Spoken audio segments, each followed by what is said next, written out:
Hello, everyone. You're listening to the I Go with Ego podcast, bringing you guests with first-hand experience in studying abroad and seizing personalities, excelling in the workforce.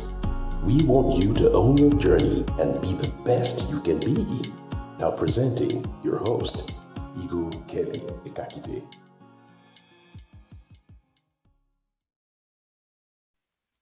Hi, everyone. Welcome to another episode of the I Go with Ego podcast. I'm super excited. I have a wonderful guest here, JayLen. Jay, how are you? Welcome to the show. Hi, I'm doing well. Thank you so much for having me on. That's great. Thank you. Thank you for accepting my invitation. It means a lot to me and it means a lot to everyone on the team. So thank you again. Yes, of course. So yeah, could you tell us or my audience anything about you, where you come from, where something exciting about you? Yeah. So I guess my origin story is I was born and raised in a small township just outside of Detroit, Michigan, named Ypsilanti. Ypsi has my heart and soul. It's where I learned to what to do, what not to do. I learned about community. I learned about the essence of family and friendship there. And eventually my family made the decision to move completely down south from Michigan to Texas. And that's where I graduated from high school. And I did my undergrad at the University of Texas in San Antonio, where I studied global affairs.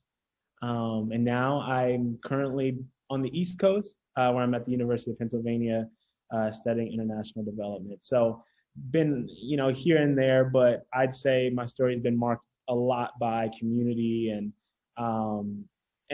real relationships. So I'm excited to be here with you in this podcast, and what you're doing is really spectacular. So happy to keep the conversation going. Well, thank you so very much. It means a lot to me. Thank you. All right, it's Black History Month. It's Black History Month. That's why I have you here, to tell us, what does Black History Month mean to you? Yeah, this is a loaded question for me because it means so much, right? As an African American, so I guess my family background, my mother's family is originally from Louisiana, so there's a Creole side there, and my father's family's got deep Native American roots. And it's funny because we all come from these different, sort of diverse intersections of life, but we all meet and identify as Black men and women. And I think that that's what this month really reminds me of. It reminds me that, Black people come in all different colors, shapes, sizes. We come from different places. I'm sure that transition being from Africa here, you start to realize, oh, wow, here people see me Black, True. So, we're all in this melting pot together. Absolutely. And I really love this month because for me, it's really a year by year thing. I don't think I ever just celebrate it during the month, but I love this month because it gives us an opportunity to think about a different perspective on American history, because I always say American history is Black history. And so it provides our kids, our parents, the elderly a moment to just recognize and appreciate all those who've come before, all those who are working now and in the generation to come. And so I'm really proud of Black History Month because people usually give us their time of day. But I'm really hoping that this month really transcends beyond just this time for this generation. True. Because it's really something unique that lies within Black history and culture. Mm-hmm. Well said. I learned so much coming to America. First of all, I didn't know about Madam C.J. Walker being the first millionaire, a Black person. I didn't know about Black Wall Street ever in Tulsa, Oklahoma then, So coming here from Africa has taught me so much about Black Americans and the history and the culture, so rich. And I'm like, you know what, it's this, you guys have been through a lot and we have to celebrate every single day, as Black History Day, honestly. So, yeah. So for most Black Americans, everyone seems to feel that they've been left out by the government and left out by the people or the leaders that they have. So what challenges do Black Americans still face today? looking at all we've been through and the history we have. Yeah, yeah, of course. I'd say that this may look different depending on who you are, True. what Black person you are. For some, it may, for the Black woman who's growing up and learning right now that she's still in a time where she's been given her rights constitutionally, but still is neglected by society, whereas her, I don't know, 97 cents is only compared to a man still $1.50, right? Like, like she's still ducked down. Or you may be the African American male who, recognizes that even in this world where we can see someone like a President Obama, I still have to claw my way just to be admitted into a prestigious university. So I think that with the day and age, it's always key to remind ourselves that the struggle for civil rights wasn't that long ago. In fact, the 60s was just yesterday. And I feel like a lot of the pressures we, face today are just debris from the big collision that happened then. And so now we're trying to find out, how can we clean up? How can we really go through our government, go through our constitution, go through these different, things that weren't built to serve us, and reform them, and for some things destroy them. So this generation has proposed a lot. We've just in this past year, I know it's been crazy. Like we saw the police brutality come out a lot. We saw more cases and more incarceration of Black and brown youth. We've seen an increase in sexual assault cases dealing with women of color. And all across the country, I feel like there's just this overwhelming pressure on Black people. And, I don't think that that's going to lighten up anytime soon, but I do think it's a good thing. And I say that because it means that we're moving somewhere, right? Like no diamond begins a diamond. It has to go through, certain things in order to get to that state. And so I'm thankful for all the activists, for the frontline workers, for men like President Obama, but also the men on the janitorial level, who are working to maintain, the men who are building that go unnoticed. They're all a part of the fabric that we call America. And so the struggles, they change for everyone. For me, they may look different than they may for, say my fiance or my parents. But I think that it's not wrong to have those, but we've got to start to ask ourselves, what part do we play in that? And I've sort of started to, think on that. And I know we'll talk a little bit about global affairs and United Nations and stuff. Yeah. But I've started to sort of try to configure myself within that. Where do I belong in this narrative of Black history? And I think that that's the question that I should be asking, you should be asking, all the viewers, listening. Yeah, absolutely. When we're all Black at the end of the day, like you said, because I tell people a racist, well, let's say a racist man, whether white man or whatever, will not listen to my accent before he shoots me if he hates me. Right. You see it? So he doesn't want to know if I'm African or African American. As long as you're Black, he wants to do something bad to you. And that's where I call for unity. I call for love among the Black people. I tell them I can never understand your history because I didn't grow up in America. Likewise, you can understand my struggles because you didn't grow up in Africa. So it's two different worlds together. But at the end of the day, what brings us together is the skin color and the motherland.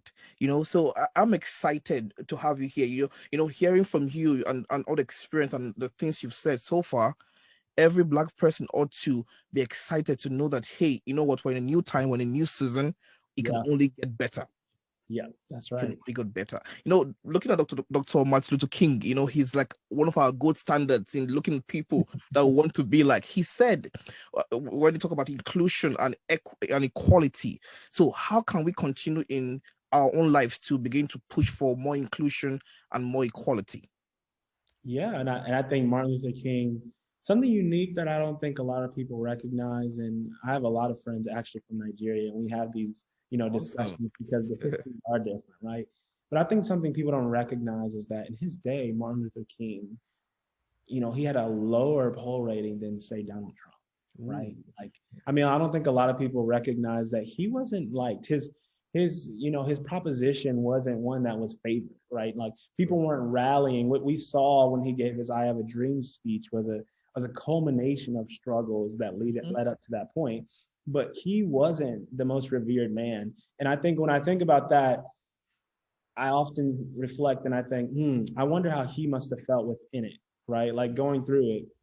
And I often think, did he still tell himself before he went to sleep that equality, could happen?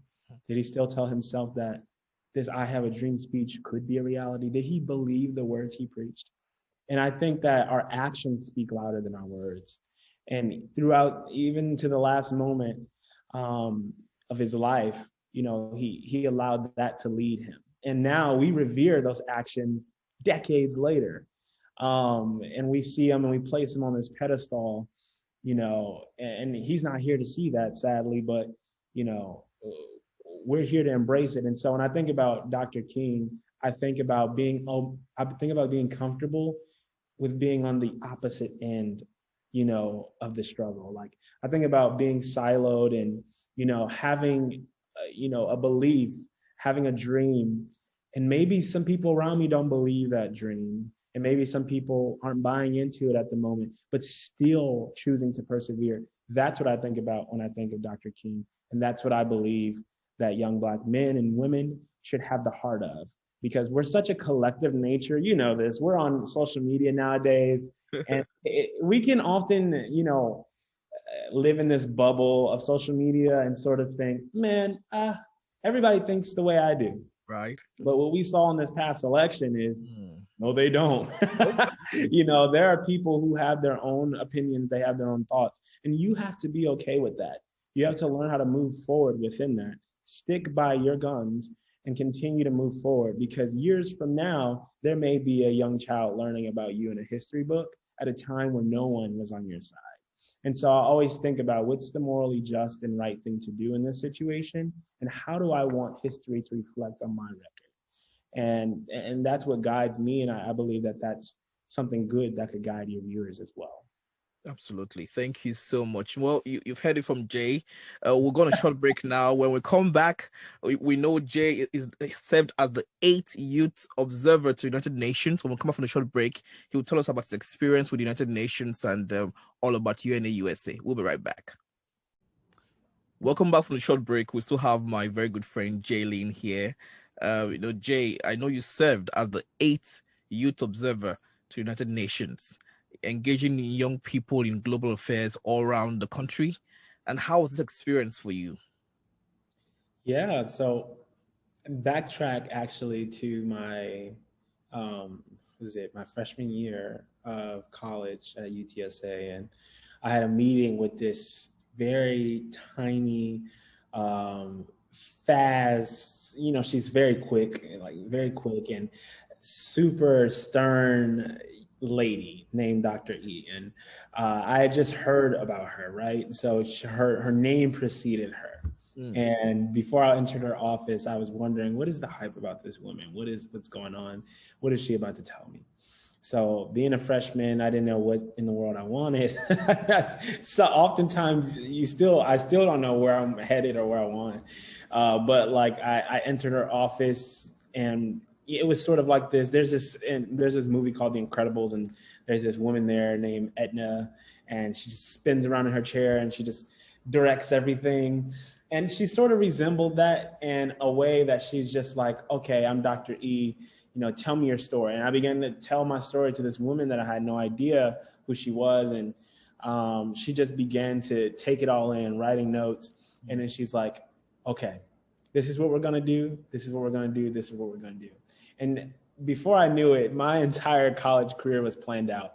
And in that office was the first time I actually learned about the Youth Observer position. Yeah. And I knew that I wanted a career in international affairs and diplomacy. And, I presented that to her. But I mean, being from Ypsilanti, a small town, I'm like, and being Black, I mean, you study international relations. There are no Black authors in our major. I mean, we don't really learn about very many people. We read Kissinger or some other folks, and it's great and all, but there's no Black folks. So I'm like, okay, maybe this is wishful thinking. And she's like, you're not ready yet, but your senior year, you should apply. And my senior year, I finally come around, and I had some amazing experiences working with Global Citizen, Cultural Vistas, did some work abroad. And I, just threw my hat in the ring, and surprisingly that summer I was working in Saudi Arabia, of all places, which is saturated with Nigerians, by the way. Oh yeah, Nigerians are everywhere, honestly. Yes. And yes, they are getting that oil money. Right. So I was on an oil base working with students, and I was doing my interviews on a different time zone, right? And so I had finally, gotten the notification that I would be selected as a youth observer. And while part of me knew a little bit of what I was entering, I didn't know what I signed up for. So coming all the way from, Dr. E's office my freshman year to this moment, it sort of seemed like an all-encompassing sort of, book, but it had only just begun. And, sort of that UNGA feel is when you really, I say it's like the Youth Observer inauguration, because you're just thrown to the wolves. And, there's heads of state in New York City, there's UNA USA, different events and stuff. And so experiencing that was a little bit nerve-wracking, not gonna lie, because it was, all coming at you all at once, and they make sure you're fairly booked. But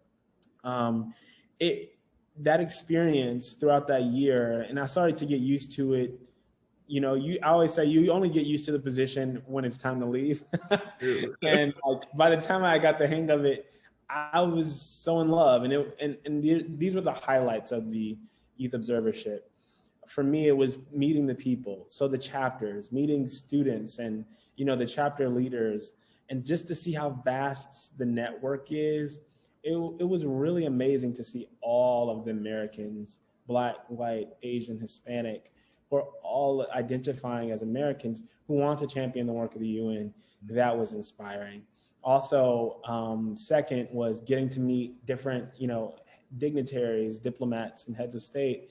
It could seem intimidating, but at the end of the day, they're just people who make decisions, and and they have a hard time doing so. So getting to pull from that tree of wisdom and disseminating that among, the people I've met was really rich. And then the last moment for me was I worked with you may know Anna.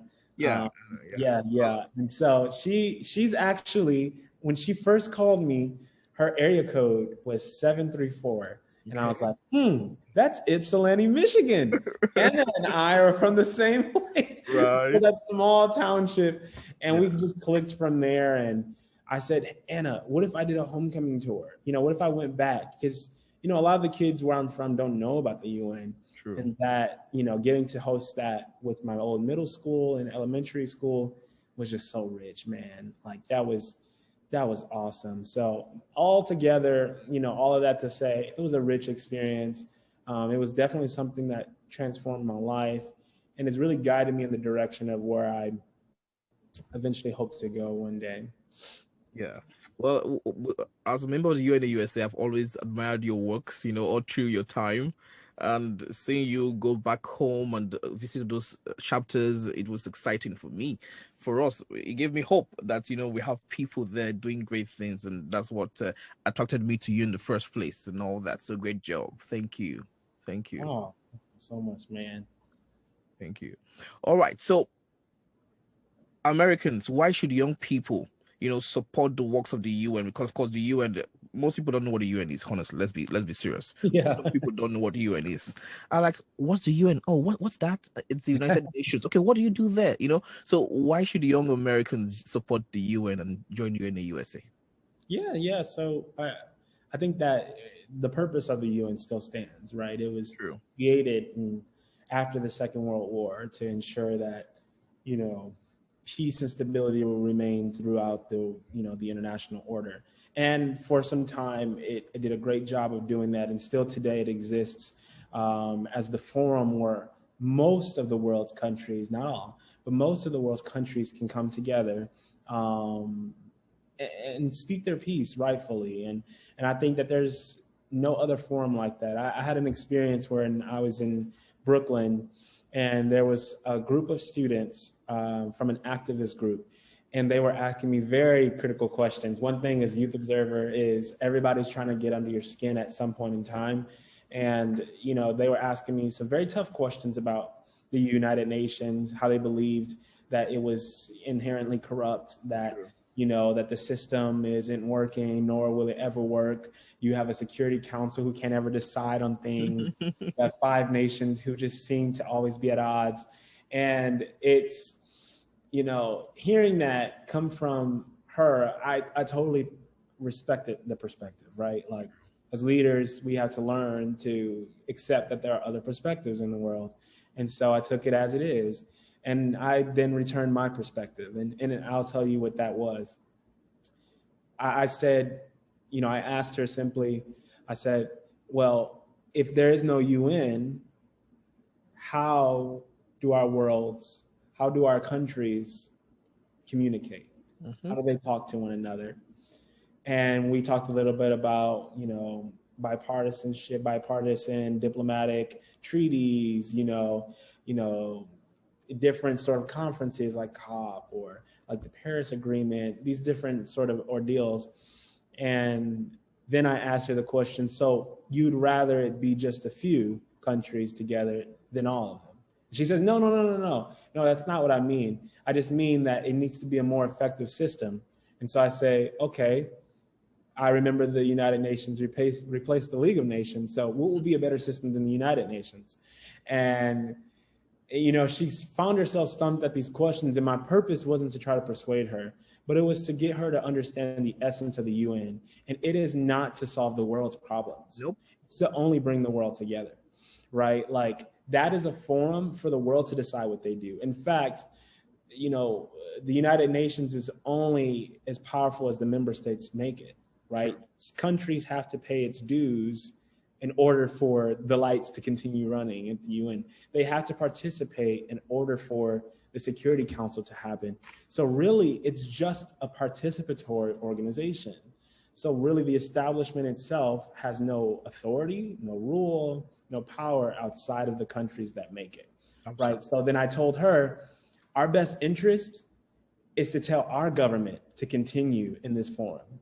And that brings me to UNAUSA. It's one of the first organizations, I believe, you know, advocating for the, you know, the UN at the US level. It is the oldest. And, you know, at its creed and its founding, it was meant with the purpose of making sure that Americans not only knew what the UN was, but that they understood that our participation is vital, you know. And now that we have a new administration, I'm sort of hopeful for our diplomatic record to increase, for our allies to come together around the issues that truly matter. And I think that, you know, I won't say that that was completely absent in the last administration, but I do think that we confuse the UN a lot with being an organization that fixes all the world's problems. True. Yeah, and they just sadly can't do that. But UNAUSA is there to provide people like you and I with the opportunity to speak about why we should continue at that forum, to continue participating, and that's why I love the group. Absolutely. You know, I remember when I walked the halls of the UN, there's a big painting, a big caption that says, the United Nations was not created to take mankind to heaven, but to save mankind from hell. You know, so it was the former UN president that said it. I can't remember his name, but that was exciting. I'm like, wow, you know, so they can't solve all the world's problem, but they can find a common ground between nations to accept each other, sign treaties, come to an agreement, and of course avoid nuclear World War III. We don't want that. So that's the major goal of what the UN does. Absolutely. Yeah. So what's next for you? You know, in the next 5 years, 10 years, what's next? Yeah, I think that I've been weighing heavily on that and like not taking it lightly. And honestly, in this process of deciding where I want to head, I want to give encouragement to the listeners as well that, you know, it's okay not to know what you want to do, right? Like, we don't have to have our story planned out. True. I always like to refer back to my history over my life. Nothing, in fact, that I've ever planned has come to fruition. Everything that I've gone through has been by complete accident or just because, I say, God's directing my path, and so for me, it's trusting in, trusting and believing in what I can't see and knowing that greater is, ahead of us, not just for me, right? In the spirit of Black History Month, we have to remember that what we do today impacts the young Black boys and girls, whether they're born here in Africa, wherever, later on.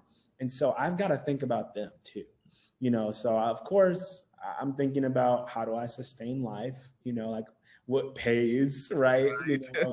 Talking about you and internships is a whole nother story. Tell me about it. Right. I know. So it's thinking about what sustains, but also where do you want to leave your mark? And I think that that's a difficult question because we often think that we have to leave it somewhere in specific, but you can leave it in the human rights area. You can leave it in the television and media arts area.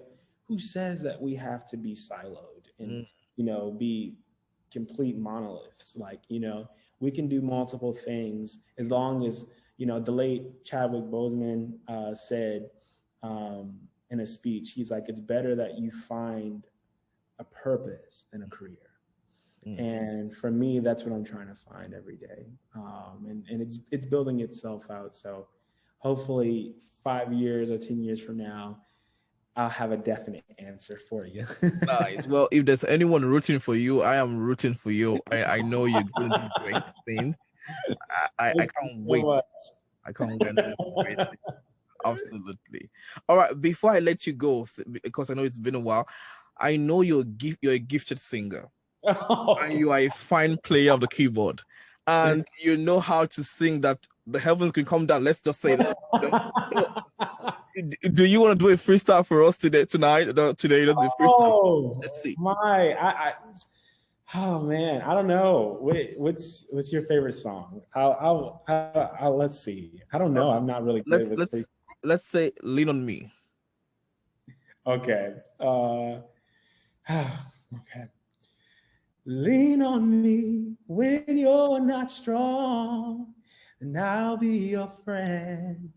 I'll help you carry on, for it won't be long till I'm gonna need somebody to lean on.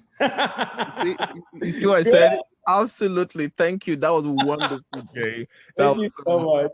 Thank you. Well, I'm grateful. Thank you, everyone, for listening to Jay. You see why I brought him in. He's a vast wealth of resource. He's a wonderful person. He has a kind heart, and he's absolutely intelligent. That's what I love about him. He knows what he says, and he means what he says too. So thank you, Jay. Thank you for honoring my invitation. I'm grateful. Thank you. Thank you for having me, and thank you all for listening. Thank you.